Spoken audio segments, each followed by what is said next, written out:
আমার নাম আদ্রিতা। বন্ধুরা সবাই কেমন আছো? বন্ধুরা, আজকে তোমাদের আপন মা ছেলের একটি সত্য ঘটনা বলবো। গল্পটি শেষ পর্যন্ত শুনলে তোমরা ওটা গরম হয়ে যাবে। তখন আমার 21 বছর বয়স। দিল্লিতে পড়ি। বাবা মারা যাওয়ার পর মা চলে এসেছিল আমার সঙ্গে থাকার জন্য। আমরা একটি ছোট দুখানা ঘরের বাড়ি ভাড়া করে থাকতাম। মার তখন কতই বা বয়স, 45 হবে। আমার দাদা কলকাতায় চাকরি করে, আর বোন সেখানেই পড়াশোনা করে। আমার পড়াশোনায় সুবিধে হবে বাড়িতে কেউ রান্নাবান্না করে দিলে, তাই মা আমার সঙ্গেই থাকা মনস্থ করেছিল। মার তখন ভরা জোয়ার, গায়ের রং ফর্সা, এমনিতে ছোটখাটো, তবে সুন্দর করে সাজলে লিপস্টিক লাগালে লোকজন ঘুরে তাকানোর মতো চেহারা। বিশেষ করে স্নান করে বেরিয়ে আসার সময় যখন চুল ঝাড়ত, তখন দারুণ লাগত। মায়ের দিকে তাকিয়ে আমার চোখ থমকে যেত। চোখ সরিয়ে নিতাম মা কিছু বোঝার আগে। মা এমনিতে পড়তে ভালোবাসে, দিল্লির গরমে তো বটেই। আর শাড়ির মধ্য দিয়ে যখন মায়ের উঁচু হয়ে ওঠা দেখতে পেতাম, তখন আমার ভেতরটা ধক করে উঠত। স্লিভলেস হলেও খুব একটা ডিপ কাট নয়, আর ঢাকা থাকত, শুধু দিকে অনেকটা অংশ খোলা আর নিচে অনেকখানি অংশ দেখা যেত। দিল্লির বাড়িতে শোবার ঘরে মাই শুত, আমি বাইরের ঘরে একটা চৌকিতে শুতাম। মাকে ওইরকম দেখার পর আমার ফুলে উঠত। বাইরের ঘরে প্রাইভেসি ছিল না বলে তখন বাথরুমে চলে যেতাম, বার করে তারপর শান্তি চোখ বুজে মাকে ভাবার চেষ্টা করতাম। বাইরে থেকে দেখে যতটুকু কল্পনা করা যায়, ও দুটো দেখতে কেমন, সেগুলোর রং কেমন, এই সব। তারপর ভাবতাম নিচের দিকটা কেমন, ওখানে ঘন ঘাস পাতার মধ্যে মায়ের কথা ভাবতে ভাবতেই আমার বের হয়ে যেত। কিন্তু বাইরে আসার পর আবার যখন মাকে দেখতাম, তখন আবার ফুলে উঠত আমার। সব সময় দাঁড়িয়ে থাকত আমার চোখের সামনে ঘুরত মায়ের ছবি। আমি সুমনা, দীপুর মা। দীপুর পড়াশোনার সুবিধে হবে বলে আমি ওর সঙ্গে দিল্লিতে থাকি। শুধু সেই জন্য নয়, দীপুকে আমার অন্য একটি কারণে পছন্দ। সে ওর দাদার মতো মোটা থলথলে নয়, বেশ ফিট চেহারা, ব্যায়াম করে, এক্সারসাইজ করে, কোকটা লোম। 21 বছরের দীপুকে দেখে আমার মনে হতো একজন সত্যিকারের পুরুষ মানুষ দেখছি। আরেকটা কারণ হলো ও অনেক বেশি হাসি খুশি, আমার সঙ্গে ফ্রি। তাই ওর কাছে থাকতে আমার ভালো লাগে, ওর দিকে তাকিয়ে। বিশেষ করে দীপু যখন বাথরুম থেকে চান করে তোয়ালে পরে বেরিয়ে আসত, তখন যে আমার কিছু হতো না সেটা বলবো না। আমার কোনো দিন আর কোনো মর্দের সঙ্গে সুযোগ হবে না, এটা ধরেই নিয়েছিলাম। কিন্তু মাঝে মাঝে ইচ্ছে করত দীপু আমার হাত দিক।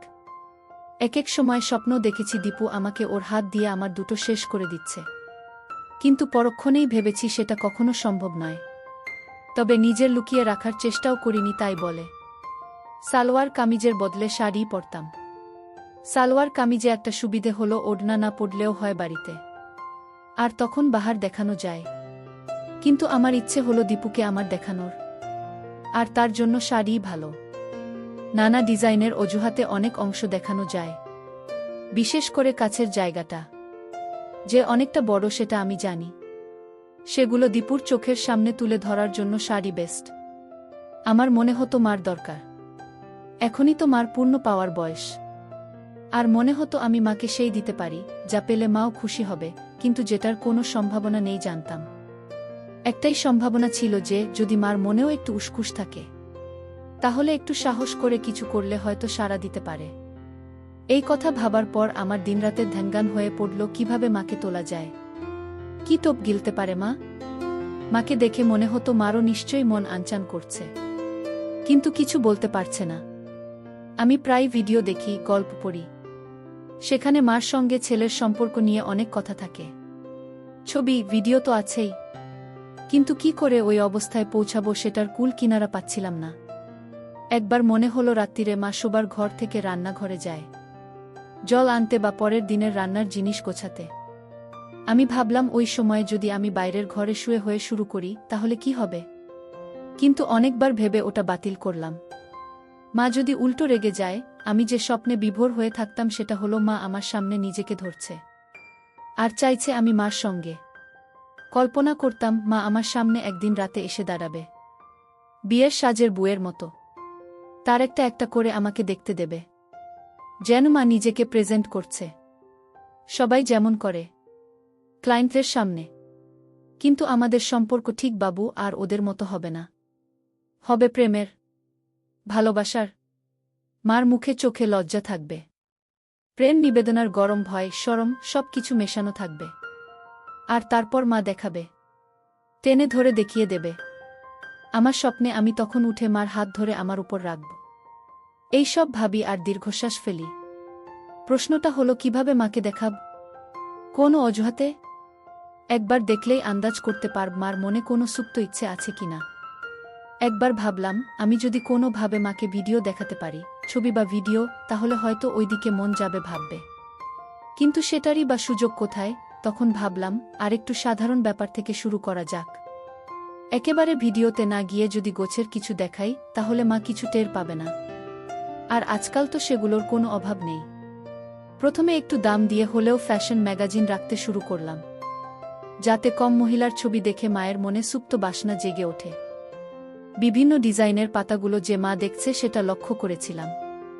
একদিন সেরকম একটি ছবির দিকে তাকিয়ে থাকার সময় আমি বললাম, এই রকম একটা বানিয়ে নাও না তুমি। কথাটা শুনে অবাক হয়ে তাকিয়েছিল মা। এই প্রথম আমার মুখে কথা শুনে। আমি বললাম, তোমাকে ভালো দেখাবে।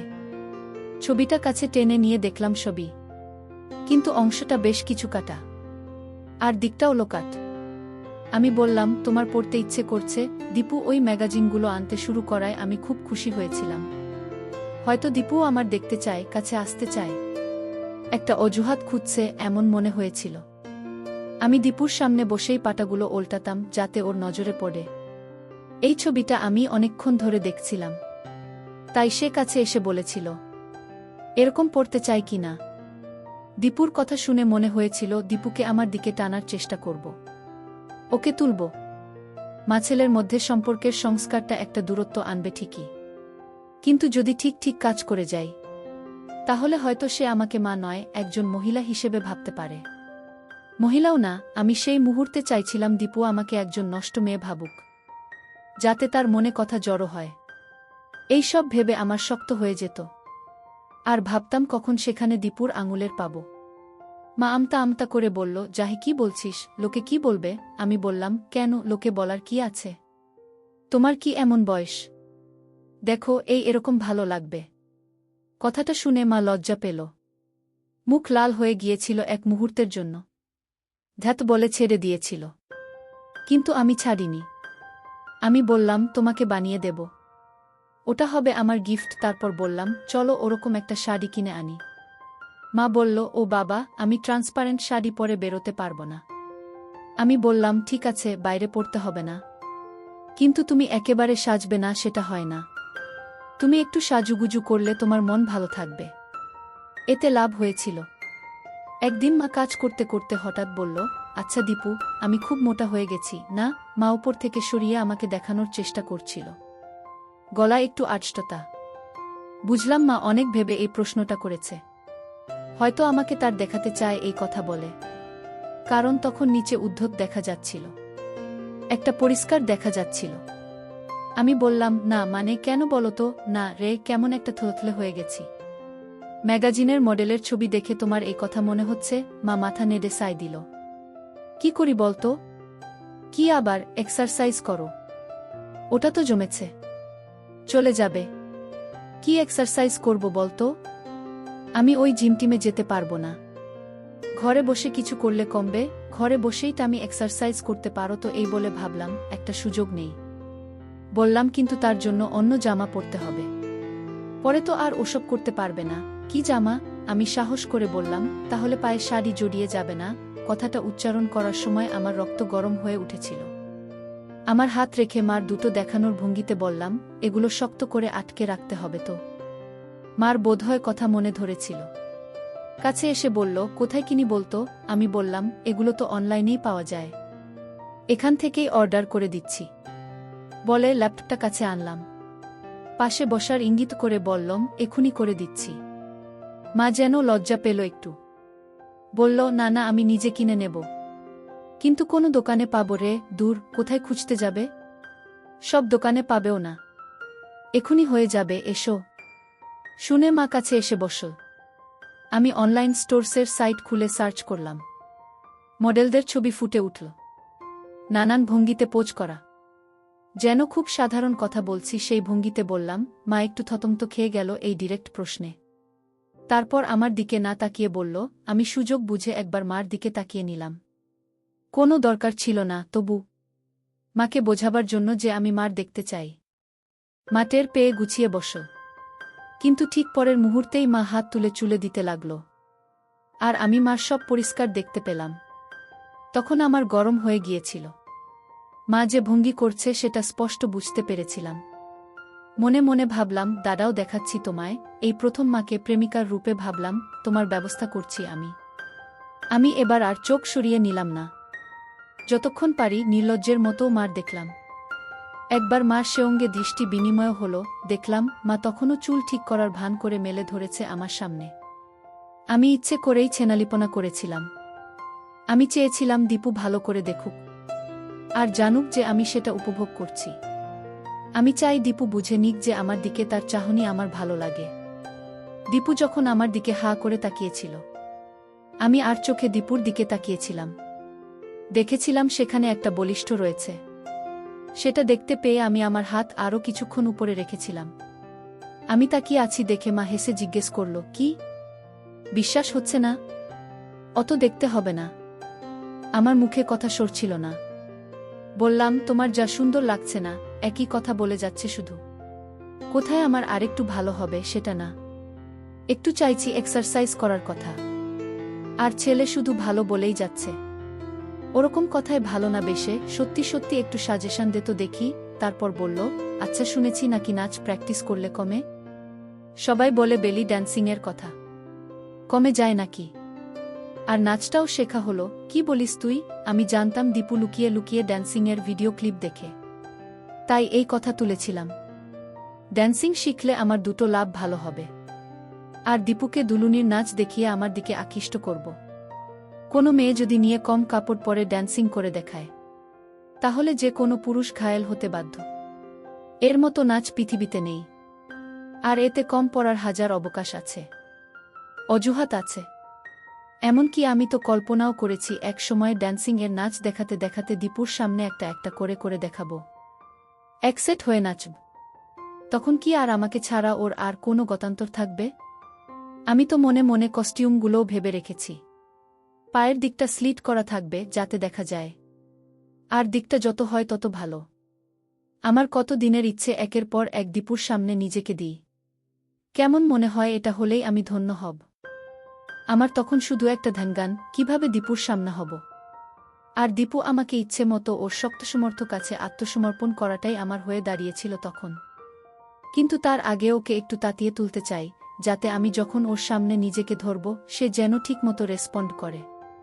এ দেখি মেঘ না চাইতে জল। আমি কোথায় মাকে ড্যান্সারের রূপে ভেবে মারি, আর এদিকে মা নিজেই প্রস্তাব দিচ্ছে ড্যান্সিং করবে। না, মার তাড়না এবার টের পাচ্ছি। কিন্তু আমিও এত সহজে কাবু হব না। ব্যাপারটাকে আরও এগিয়ে নিয়ে যাওয়া যায় কি না দেখা যাক, আমি ভাবলাম। বললাম, এটা তো খুব ভালো আইডিয়া।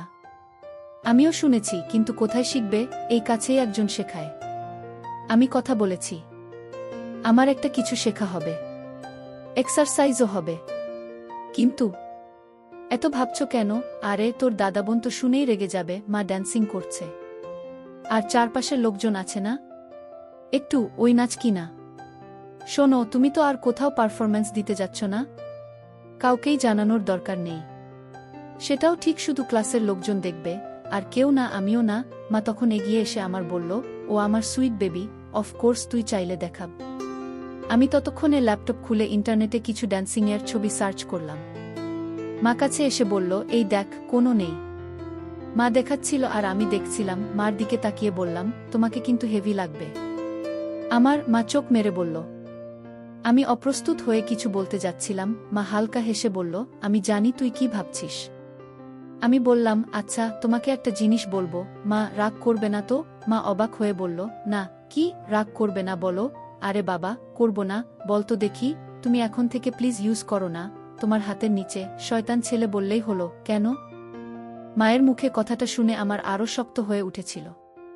বললাম, তুমি কাটবে না, আমি হেয়ার রিমুভার এনে দেব। দেখো, ড্যান্সিং করবে, আর ওরকম খড়খড়ে না। এবার মা হালকা হাসল। বলল, একজনের দেখছি আমার নিয়ে রিসার্চ করা হয়ে গেছে। এত নজর ছেলের? কোনো ফাঁকে দেখিস রে এত? আমি বললাম, আবার কিসের? মা তখন আলতো করে কপট রাগ দেখিয়ে গালে চড় মারল। আমি তোর মা না? মার দিকে কুনজর দিতে হয়, কোথায় কুনজর দিলাম? আমি মজা করার চেষ্টা করলাম, শুধু নজর দিয়েছি, ব্যাস। তারপর বললাম, রাগ করলে? আমি জানতাম মা ইচ্ছে করেই করছে, তবু ভান করলাম কিছু জানি না। না রে বাবা, আমাকে দেখার লোক বলতে তো একমাত্র তুই আছিস। কিন্তু আমি ওসব ইউজ করব না যদি না তুই কিনে দিস। আমি এখুনি নিয়ে আসব বললাম। আমি চাই না তুমি কখনো, তোমার ওখানের স্কিন খারাপ হয়ে যাবে, শক্ত খড়খড়ে হয়ে যাবে। তারপর গলা আরও নরম করে বললাম, প্লিজ দেখো, তোমার নিজেরই ভালো লাগবে। সন্ধেবেলা জিজ্ঞেস করেছিল, মা আলতো করে জানালো, হ্যাঁ। আমি ভঙ্গিতে বললাম, আর কখনো ওসব ইউজ করবে না। তোমার নিজের ভালো লাগছে না? তারপর বললাম, একটু জ্বালা করছে, তাই না? মা যখন বলল, হ্যাঁ করছে, তখন মার কাছে গিয়ে হাতে একটু হাত দিয়ে বললাম, ওই একটু সহ্য করো, ব্যাস। আমার তখন খুব ইচ্ছে করছিল তুলে দীপুর সামনে দাঁড়াই, ও দেখুক, কাছে আসুক। কিন্তু লজ্জা পেয়ে পারিনি, কারণ জানতাম আরও সুযোগ আসবে। এও জানতাম যে দীপু এখন আমাকে শিকার করার ধান্দায় আছে, আর আমি শিকারীর কাছে এত সহজে ধরা দেব না ঠিক করেছিলাম। যত উঠতে পারি তত শিকারের খেলা জমবে। আমি চাইছিলাম ওর আরেকটু কষ্ট পাক, যাতে আমাকে ছাড়া আর কিছু ভাবতে না পারে। এরপর একদিন মা ড্রেসিং টেবিলের সামনে বসে চুল আঁচড়াচ্ছিল। আমি পেছন থেকে মার কাঁধে হাত রেখে বললাম, চলো তোমার চুলের স্টাইল বদলাই, একটু অন্যরকম করে কাটিয়ে এসো, আর একটু ডাইও করিয়ে নাও, কয়েকটা জায়গা শুধু, ভালো লাগবে। আর এই নাও তোমার জন্য একটা লিপস্টিক এনেছি, বলে মায়ের ফেভারিট রঙের একটা লিপস্টিক হাতে তুলে দিলাম। দেখলাম মা খুশি হয়েছে। সেদিনই গিয়ে চুল কাটিয়ে স্ট্রেট করিয়েছে। ঘরে ঢুকতেই আমি বললাম, দেখেছ কি সুন্দর লাগছে? বলেছিলাম না? শুনে মা লজ্জা পেল। বলল, সত্যি? আমি কাছে গিয়ে বললাম, আমি এমনি এমনি বলছি নাকি? কতজন তোমার দিকে তাকিয়েছিল রাস্তায় বলো তো? মা আমার কথা শুনে আরও লজ্জা পেয়ে ভেতরে চলে গিয়েছিল। কয়েক মাস পরের কথা। মা রেগুলার ড্যান্সিং ক্লাসে যায়। একদিন বলল, আমি একটা হিন্দি গানের সঙ্গে নাচ শিখেছি, ঠিক ড্যান্সিং না, তবে ওই রকম, তোকে দেখাবো। অফকোর্স। আমি তো এক পায়ে খাড়া। বললাম, কস্টিউম কোথায় পেলে? না রে, ওগুলো পরে কিনব, খুব দাম। এই নাচটা করব। দাঁড়া, হিল জুতো পরে আসি। মা, তুমি হিল জুতো পরছো আজকাল? বাহ! হিল জুতা পরে নাচতে গিয়ে মা পড়ে যেতে গেল। আমি তাড়াতাড়ি মাকে গিয়ে ধরল। মা অঙ্গতা বসত, আমার হাত লেগে গেল, সাথে সাথে আমার শক্ত হয়ে গেল। কিন্তু এ কি? মা কিছু বলছে না কেন? তার মানে কি মাও রাজি? আমি প্ল্যান করে ফেললাম, আজকেই ঠাকুর ডুবানোর উত্তম সময়।